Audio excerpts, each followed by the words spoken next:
लोक म्हणतात बाईला फक्त घर आणि मूल सांभाळता येतं. अहो, त्यांना जरा सांगा आमचा इतिहास आणि आजचा काळ तपासा.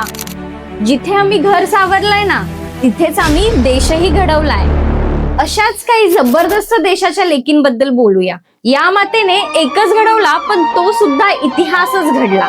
अशा आपल्या राजमाता जिजाऊ. तर अंगावर दगडशेणांचा मार सोसून ज्यांनी ज्ञानाची पंढरी उभी केली, त्या म्हणजे सावित्रीबाई फुले.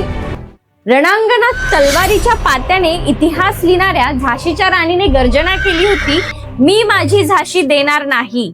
आणि दुसरीकडे समाजाने घातलेला उंबरठा ओलांडून सातासमुद्रापार वैद्यकीय पदवी घेणाऱ्या डॉक्टर आनंदीबाई जोशी. एकीने तलवार चालवली तर दुसरीने मृत्यूशी झुंज देणारं शास्त्र अभ्यासलं. आभाळ फाटलं तरी चालेल, पण स्वप्नांना सीमा नसतात, हे जगाला दाखवून दिलं अंतराळवीर कल्पना चावलाने.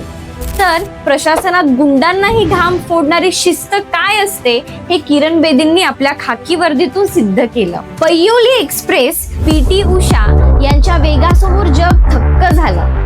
आणि सुपरमॉम मेरी कोम 3 मुलांची आई असताना 6 वेळा जागतिक बॉक्सिंग चॅम्पियन होणं ही काही साधी गोष्ट नाही. वय आणि परिस्थिती फक्त मनाचे खेळ असतात, हे या लेकींनी दाखवून दिलं. आज ही ताकद प्रत्येक स्त्रीमध्ये आहे, मग ती घराची जबाबदारी असो किंवा देशाची सीमा. आम्ही कुठेच मागे नाही. मग तुमचं रोल मॉडेल कोण?